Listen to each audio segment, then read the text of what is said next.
Unajua hao ndio Wanyamwezi wa street hapa. Wanapambana, wana hustle every day, unaona kazi hizo. Bwana usichukulie poa mwanangu, hao jamaa wako pande za Kengele Tatu. Umeona hapo wanafanya watu wana shine hivi kimasiara mzee. Miguu kama yote, miguu imenyoka kama mnaona sex hapo. Au sio wazee? Safi sana. Unawaambiaje wateja wenu? Tunasema karibuni sana kwenye kipindi cha sikukuu hapa, tutakuwa tunaona Bakari Air Force, Buti Transporter, kila kitu kiko hapa bwana. Karibuni sana wateja. Karibu sana. Na unawaambiaje baba? Bana karibu sana hapa, sisi tunapatikana Kengele Tatu hapa, ni tuko vizuri sana, kila kitu kipo. Waje kwa kasi, waje bei imeshuka kama kawaida. Waje kwa wingi sana, bei imeenda chini sana. Au sio? Mnyamwezi naye hapo unasemaje? Sisi kwa kweli kwenye swala la viatu tumeshamaliza. Tunachosubiri ni wateja tu. Au sio? Tunawaelewa, naonaga kiasi. Mwanangu usikulie poa jamaa, ukija hapa mwanangu hapa wana shine.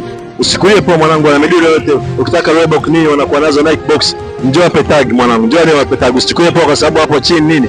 Lakini vitu unyama yani. Unaona? Wewe kwanza cheki kwanza wewe shine. Wasiki vitu kama hivi Wanyamwezi au sio?